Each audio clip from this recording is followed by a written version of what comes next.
Nós acabamos de assistir à entrevista do candidato do PT ao Jornal Nacional. Algumas coisas foram mais ou menos como a gente esperava, mas aconteceram surpresas. O primeiro candidato foi tratado com respeito, com a delicadeza e com o interesse que faltaram na entrevista que o mesmo Jornal Nacional fez com o presidente Bolsonaro há pouco tempo. O objetivo da entrevista com o candidato à presidência da República é informar ao leitor sobre as ideias, os projetos e a história de vida do candidato, principalmente sobre o seu passado político.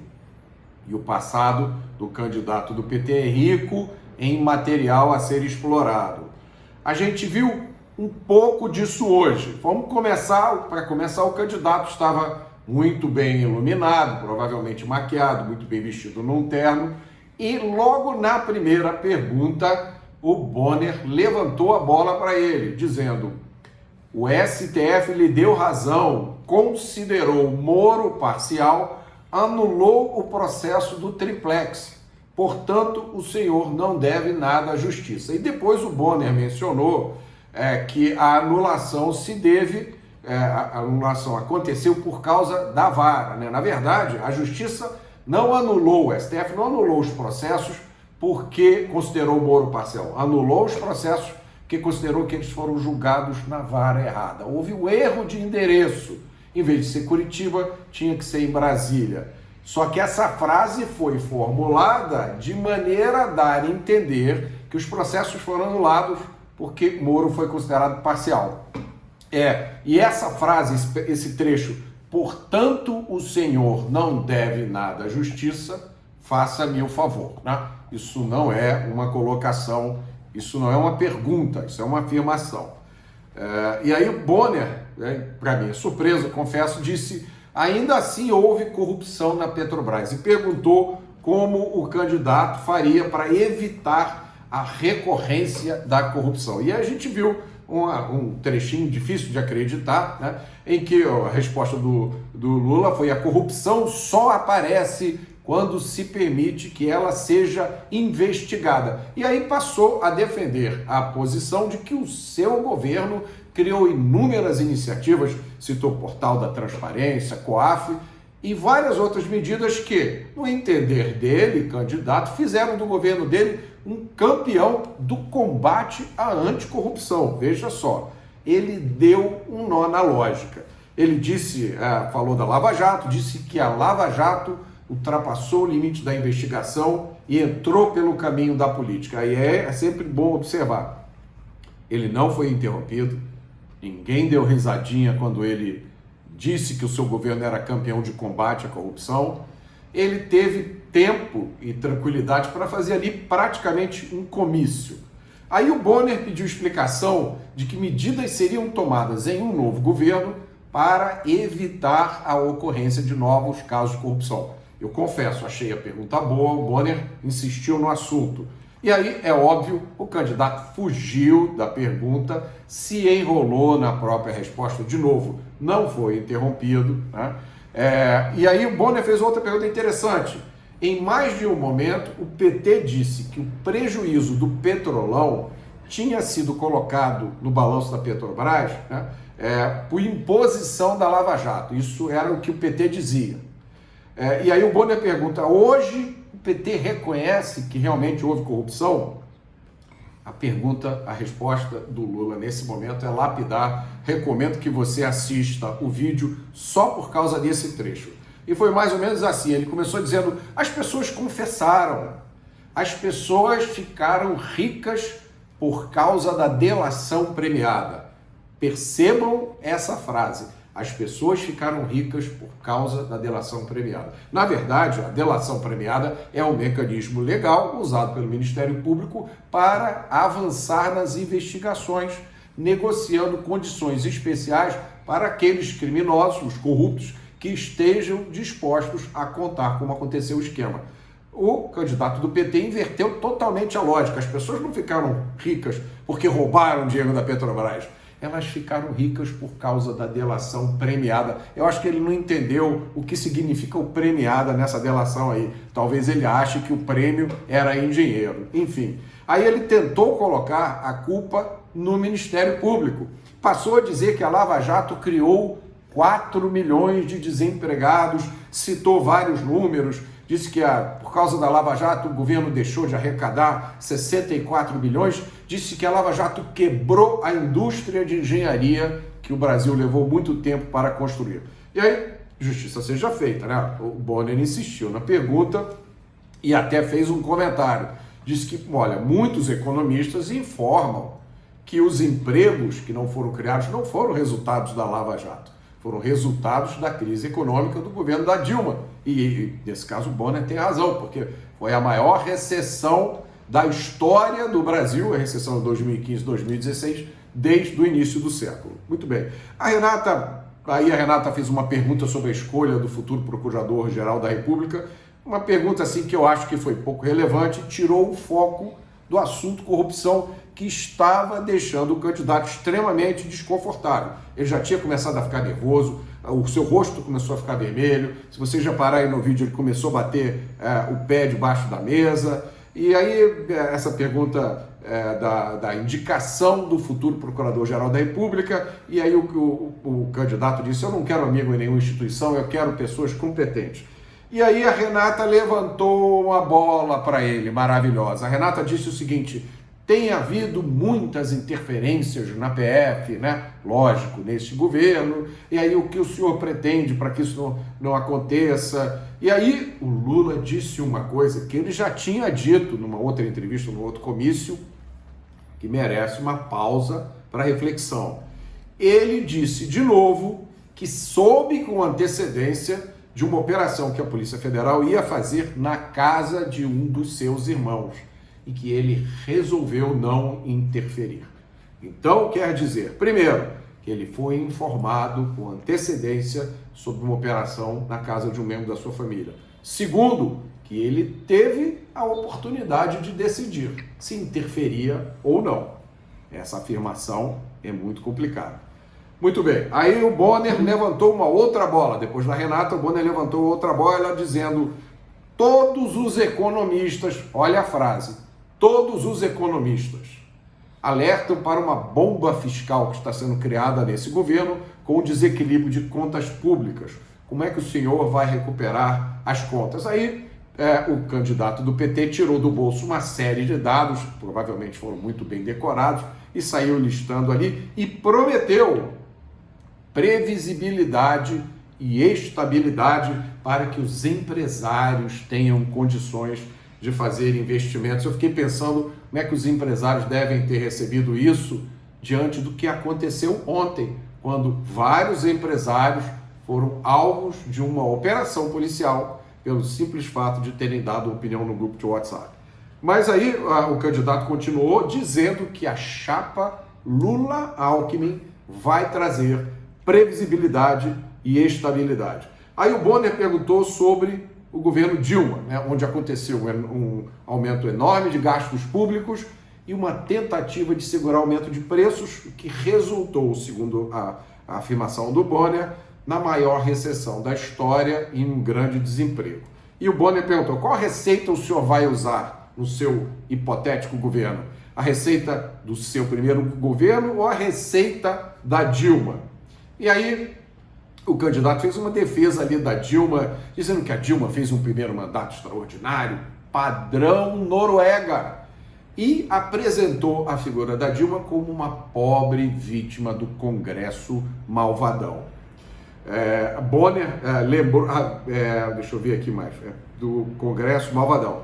E aí o Bonner perguntou, o senhor está dizendo então que o seu governo vai ser diferente do governo Dilma? Quer dizer, levantou mais uma vez a bola para ele, né? E aí o candidato disse, eu vou voltar a governar para fazer melhor do que fiz. A frase perfeita. Quem é que quer voltar a governar para fazer pior do que fez antes, né? Eu acho que é possível recuperar esse país. Eu preferia ficar em casa vivendo os louros de ser o melhor presidente da história desse país. Aí o Bonner, e aí mérito para ele, voltou a lembrar os péssimos números da economia logo depois do governo Dilma. Aí o candidato, né, insistiu, se tem uma coisa que eu sei fazer é cuidar do povo, e eu me juntei ao Alckmin para mostrar à sociedade que política não tem que ter ódio. A Renata fez uma pergunta que me surpreendeu, perguntando sobre o relacionamento do PT com o Congresso, que teria gerado, né, que é um fato histórico, o mensalão. E aí o candidato fez uma pergunta assim maravilhosa. Ele perguntou para a Renata: você acha que o mensalão foi mais grave do que o orçamento secreto? Bom, nessa pergunta está implícito o reconhecimento do mensalão. Ele disse também, né, aproveitou a oportunidade, disse que os únicos partidos de verdade no Brasil são os partidos de esquerda e que quem ganhar as eleições vai ter que conversar com todos os partidos. Nesse momento, se vocês olharem no vídeo, ele estava com o rosto bastante vermelho, o tom da voz começou a se alterar, ele estava falando num tom bastante alto e a expressão facial começou a ficar meio transtornada, e aí ele entrou num discurso inflamado contra a corrupção. Começou a dizer que o presidente Bolsonaro não manda nada, que o presidente é refém do Congresso Nacional. Bom, aí está a declaração de que o presidente Bolsonaro pode ser tudo, menos ditador antidemocrático, porque se ele é refém do Congresso Nacional, a situação está bem clara. O candidato do PT disse que é preciso acabar com o semipresidencialismo. Ele vai ter que combinar com um certo tribunal, cujo nome eu não vou falar aqui. Ele também, aí a Renata perguntou como é que ele vai fazer para conseguir acabar com tal orçamento secreto. E a resposta dele foi: eu vou lá conversar com eles. E nesse momento ele aproveitou, se virou para a câmera e mandou um recado para o eleitor: não coloque rancor na urna, porque não vai dar certo. Aí o Bonner fez uma pergunta muito interessante sobre a hostilidade que a militância do PT tem demonstrado a Geraldo Alckmin. E aí o candidato tentou até fazer uma brincadeira, desmerecer a pergunta, dizendo: ô Bonner, nós não estamos vivendo no mesmo mundo. Você tem que ver que sujeito certo e habilidoso o Alckmin é. Ele outro dia fez um discurso, foi aplaudido de pé, ele foi aceito pelo PT de corpo e alma e acabou falando em cerveja e churrasquinho. Muito bem. O Bonner fez uma outra pergunta sobre militância. A militância do PT sempre foi muito agressiva com quem pensava diferente, na internet e nas ruas. Uma pergunta que eu confesso me surpreendeu. O candidato do PT respondeu essa pergunta sobre militância agressiva de mãos postas, como se estivesse orando, como se fosse um anjo que veio trazer paz ao mundo. Ele falou dos bons tempos em que o PT convivia com o PSDB, né? Que era uma convivência maravilhosa, e desclassificou a sua militância. Uma coisa que me surpreendeu profundamente, e eu tenho certeza que vai surpreender a militância dele. Ele disse: Bonner, militância é como torcida organizada. Né? Será que a militância do PT se vê como uma torcida organizada? Enfim, o Bonner insistiu. O Bonner disse: o senhor passou anos repetindo uma expressão que dividia o Brasil entre nós e eles. O senhor passou anos repetindo isso. E aí o Lula começou a fazer um discurso que contraria o que ele já falou várias vezes no passado recente, dizendo que polarização acontece em todo lugar. Frase dele: a polarização é saudável, é estimulante. E aí encaixou o PSDB de novo. Eu me dou muito bem com o PSDB, né? Como se a política brasileira se resumisse à convivência entre PT e PSDB. E aí citou uma frase de Paulo Freire, que eu não vou repetir aqui porque é a frase de Paulo Freire, mas entrou com a frase lapidar dele mesmo, da autoria dele, dizendo que agora precisamos vencer o antagonismo do fascismo e da ultradireita. Renata, então, faz uma pergunta muito interessante, muito importante, e que eu confesso também me surpreendeu. Ela perguntou do agronegócio. Por que o agronegócio não apoia a sua candidatura? Seria por causa do relacionamento do PT com o MST? E aí Lula, né, coloca na mesa uma bravata enorme. eu quero que você traga aqui o mais reacionário representante do agronegócio e pergunta para ele se o que o Bolsonaro fez por ele chega aos pés do que o meu governo fez. Fugiu completamente da pergunta. A Renata insistiu, mas por que o agronegócio não apoia o senhor? E aí o candidato respondeu, não apoia por causa da defesa que nós fazemos da Amazônia, da defesa que nós fazemos da Mata Atlântica, ou seja, o agronegócio malvadão quer destruir a ecologia do planeta, como o Lula é o defensor número 1 da ecologia, o agronegócio não apoia a campanha do Lula. Muito bem. Aí a Renata fez uma ponderação interessante, ela diz, mas falando desse jeito, parece que o senhor está dizendo que o agronegócio, que todo o setor do agronegócio é contra o meio ambiente. Aí o candidato esclareceu, disse que não, é só um setor do agronegócio, um setor que ele chamou de fascista e direitista. E aí fez uma declaração primorosa. Ele disse o seguinte, o MST, o Movimento dos Sem Terra, está fazendo uma coisa extraordinária, está cuidando de produzir. E falou que o MST é campeão na produção, se eu não me engano, de arroz orgânico. Ou seja, o MST entrou para o agronegócio, meus amigos. É isso que aconteceu. Foi o que o Lula disse. E disse o seguinte, aquele MST de 30 anos atrás não existe mais. Não é de 30 anos atrás, não. O MST que invadia propriedades, que invade propriedades, que matava animais, isso é coisa de poucos anos. E pelo que eu sei, pelas informações que eu tenho, parou de fazer essas ações ultraviolentas agora no governo do presidente Bolsonaro. E aí, para completar essa maravilha de dizer que o MST entrou para o agronegócio, que aquele MST antigo não existe mais, ele passou a falar do governo Bolsonaro que está armando as pessoas, né? Aí o Bonner fez uma outra pergunta também, que eu confesso me surpreendeu, seus adversários o acusam de apoiar ditaduras no exterior e deu ao candidato do PT a oportunidade de responder a isso.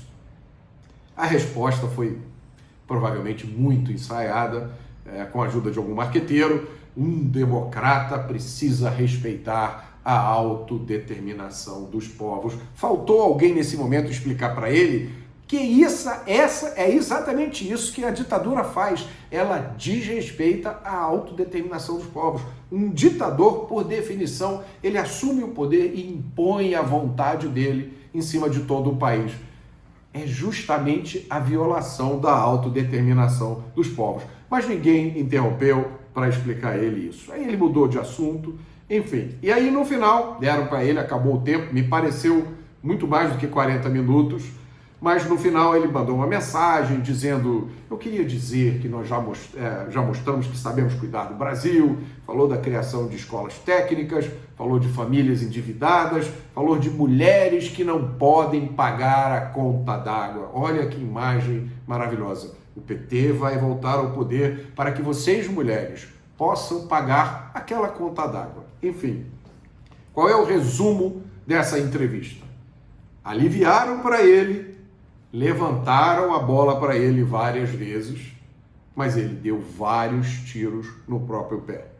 Ele menosprezou a sua própria militância, ele jogou a responsabilidade dos grandes erros do governo Dilma, que obviamente são erros gestados dentro do Partido dos Trabalhadores e dos quais o Partido dos Trabalhadores participou amplamente. Ele jogou tudo isso no colo da Dilma e, por último, respondeu pessimamente às poucas perguntas que lhe foram feitas sobre corrupção.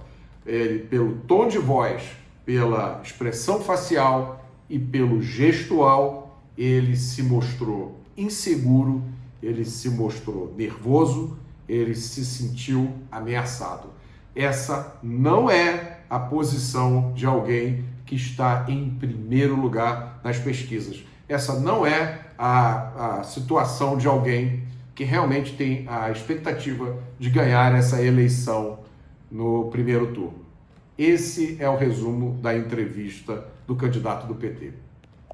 Ele jogou num campo amigo, mas terminou o jogo fazendo vários gols contra.